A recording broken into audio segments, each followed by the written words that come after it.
וגם את עם ישראל, את ראשי הערים הנפלאים שלנו. همه احساس میکنن که باید در مقابل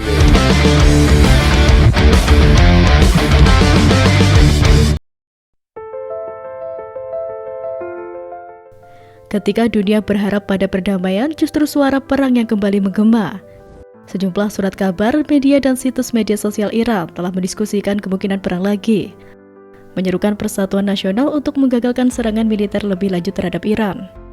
Menurut laporan koresponden Al Jazeera di Teheran, surat kabar Reformisark memberi judul editorialnya Skenario Perang Kedua, yang membahas kemungkinan perang lagi dan menekankan pentingnya persatuan nasional untuk menggagalkan serangan baru. Pada platform X, aktivis Muhammad Yar Ahmad mempertanyakan kemungkinan perang baru. Kemungkinan perang baru ini juga muncul di televisi pemerintah Iran, dengan Profesor Universitas Teheran Ibrahim Mottaqi mengatakan dalam sebuah wawancara bahwa Amerika Serikat dan Israel akan melancarkan serangan baru di negara itu dalam waktu sepekan. Sebuah artikel di surat kabar Inggris, The Guardian, memperingatkan kerabuan gencatan senjata antara Israel dan Iran dan menyatakan bahwa gencatan senjata itu bisa berakhir kapan saja. Menurut artikel tersebut, Netanyahu yang sedang dicari oleh Pengadilan Kriminal Internasional menggunakan konflik ini sebagai alat untuk tetap berkuasa dan menghindari pertanggungjawaban. The Guardian menyamakan dengan Presiden Rusia Vladimir Putin dalam ketergantungannya pada perang yang tak berkesudahan. Rezim Iran dapat mengambil keuntungan dari situasi ini untuk meningkatkan program nuklirnya atau membeli senjata dari negara-negara seperti Korea Utara, kata artikel tersebut. Sebelumnya, sejak 14 Juni, 5 kapal perang Amerika dilaporkan berhasil mencegat serangan Iran saat mencoba mengirim rudal-rudal yang meluncur menuju Israel. Kapal-kapal perusak tersebut adalah Thomas Hüttner, Arleigh Burke, The Sullivans, Oscar Austin, dan Paul Ignatius. Kapal-kapal tersebut menggunakan sistem senjata Aegis, sistem senjata angkatan laut otomatis yang memanfaatkan radar berkekuatan tinggi untuk mendeteksi dan menghancurkan ancaman udara. Ketua Kepala Staf Gabungan Jenderal dan China dan Komandan Angkatan Laut AS untuk Eropa Afrika telah mengunjungi awak kapal Thomas Hüttner saat singgah di Sausaba, Yunani pada hari Minggu. Mereka memberi ucapan selamat atas keberhasilan misi mereka dalam mendukung stabilitas regional. Komandan Pusat Centcom AS mengatakan Iran tetap menjadi ancaman keamanan bahkan setelah perang 12 hari dengan Israel berakhir. Israel melancarkan serangan udara terhadap fasilitas nuklir Iran pada 13 Juni, menewaskan para ilmuwan nuklir dan pemimpin militer senior. Iran membalas menembakkan rudal ke Israel dan menyerang situs militer dan fasilitas penting Zionis. Pemimpin tertinggi Iran, Ayatollah Ali Khamenei, memperingatkan Amerika Serikat bahwa intervensi akan menyebabkan kerusakan yang tidak dapat diperbaiki bagi AS. Pada 21 Juni, Trump memperingatkan serangan udara terhadap 3 fasilitas nuklir Iran. Serangan tersebut yang dinamai Operasi Midnight Hammer melibatkan 125 pesawat AS, 75 senjata presisi, dan lebih dari selusin bom penghancur bunker seberat 30.000 pon yang menyerang 3 fasilitas nuklir Iran, Fordo, Natanz, dan Isfahan. Pemerintahan Trump awalnya memuji serangan itu karena telah sepenuhnya menghancurkan situs dan program nuklir Iran. Namun penilaian awal oleh Badan Intelijen Pertahanan mengatakan pengeboman itu hanya menunda program nuklir Iran selama beberapa bulan, sebuah kontradiksi dari klaim pemerintahan Trump. Menteri Pertahanan Pete Hegseth menentang laporan tersebut dalam konferensi pers hari Kamis, menepis kronik media tentang perbedaan pendapat tersebut.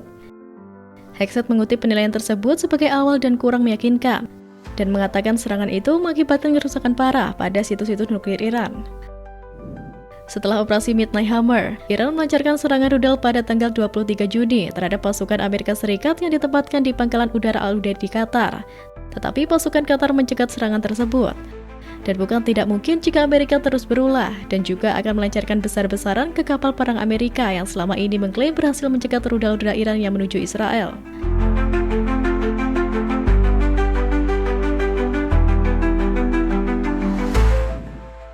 Fakta ini juga memperkuat satu hal, Iran kini berdiri semakin dikdaya karena sukses memporak-porandakan kota-kota di Israel dan membuat Donald Trump berpikir berulang kali ketika hendak melanjutkan perang.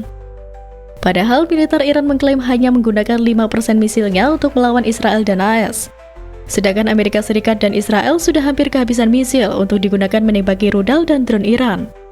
Ayatollah Ali Khamenei dapat muncul sebagai pemenang sebenarnya dari konflik ini, setelah negaranya menunjukkan kapasitas yang luar biasa untuk membalas serangan Israel Amerika, ungkap Marco Carnelos, mantan diplomat Italia. Perdana Menteri Israel Benyamin Netanyahu mungkin muncul sebagai pecundang terbesar dalam perang ini.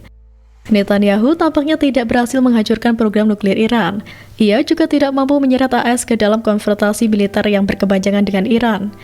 Dan sangat mungkin bahwa impiannya selama puluhan tahun tentang perubahan rezim di Teheran akan tetap seperti itu, sebuah mimpi, jelas Karnelos. Israel mengalami kerusakan lebih parah akibat rudal Iran selama 12 hari ini. Seiring berjalannya waktu, Teheran mampu menunjukkan semakin efektivitasnya serangan balasannya terhadap Israel dan meningkatnya kegagalan pertahanan anti-rudal AS Israel. Iran tampak lebih siap menghadapi konflik berkepanjangan dengan Israel.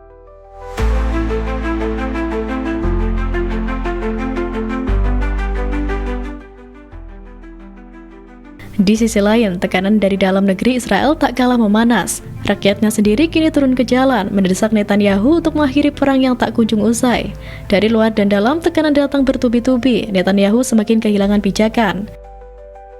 Sementara itu, lebih dari 100.000 warga Israel menghampiri protes di Tel Aviv, Yerusalem, dan puluhan kota lainnya di seluruh Israel sejak Sabtu malam. Jumlah demonstran termasuk yang paling besar dalam sejarah Israel, melayangkan kemarahan atas dimulainya kembali pertempuran di Gaza oleh pemerintah. Protes tersebut diorganisir oleh keluarga dan pendukung tawanan Israel yang ditahan di Gaza, yang memperingatkan bahwa kembalinya perang Israel dapat membunuh sandera yang masih hidup dan menyebabkan mereka yang tewas hilang. Mereka bersatu melawan berbagai hal, dan ini adalah protes pertama sejak Israel melanggar perjanjian gencatan senjata pada awal pekan ini. Dan ini merupakan salah satu demonstrasi terbesar dalam beberapa bulan terakhir karena alasan tersebut. Ada juga tekanan dari sektor ekonomi. Forum Bisnis Israel serta anggota parlemen oposisi mengancam akan menutup perekonomian jika Netanyahu tetap melanjutkan pemecatan Bar. Para demonstran ini mengatakan bahwa Netanyahu telah mengecewakan Israel dan para tawanannya serta menyerukan agar Netanyahu melakukan hal yang berbeda.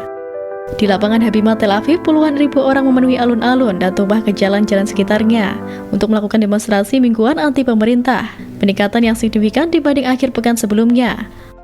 Protes tersebut mendahului demonstrasi kedua di dekat Hostage Square, di mana masyarakat menjawab seruan dari Forum Sandera dan Keluarga Hilang untuk melakukan unjuk rasa kemarahan setelah gencatan senjata 2 bulan yang rapuh di jalur Gaza hancur awal pekan ini. Sebuah layar besar yang dipasang di panggung bertuliskan, "Hentikan mania kediktatoran." Dan para pengunjuk rasa meneriakan, "Netanyahu tak peduli, Netanyahu tak kompeten." Bahkan seorang ulama senior di Iran, Ayatollah Agung Nasir Makarim Shirazi, telah mengeluarkan fatwa yang ditunjukkan kepada Donald Trump dan para pemimpin Israel termasuk Benyamin Netanyahu. Melansir Newsweek Rabu kemarin, Shirazi menyebut siapapun yang mengancam Khamenei merupakan musuh Tuhan. Fatwa ini menyusul adanya pernyataan Presiden Trump yang mengetahui lokasi Khamenei bersembunyi dan menyebut pemimpin tertinggi Iran itu adalah target yang mudah. Selain itu, adanya pernyataan dari Menteri Pertahanan Israel, Israel Katz, yang mengatakan akan membunuh Khamenei. Dalam fatwanya, Shirazi juga menyerukan kepada semua muslim di seluruh dunia untuk membuat Trump dan kawan-kawan menyesali kata-kata dan kesalahan mereka.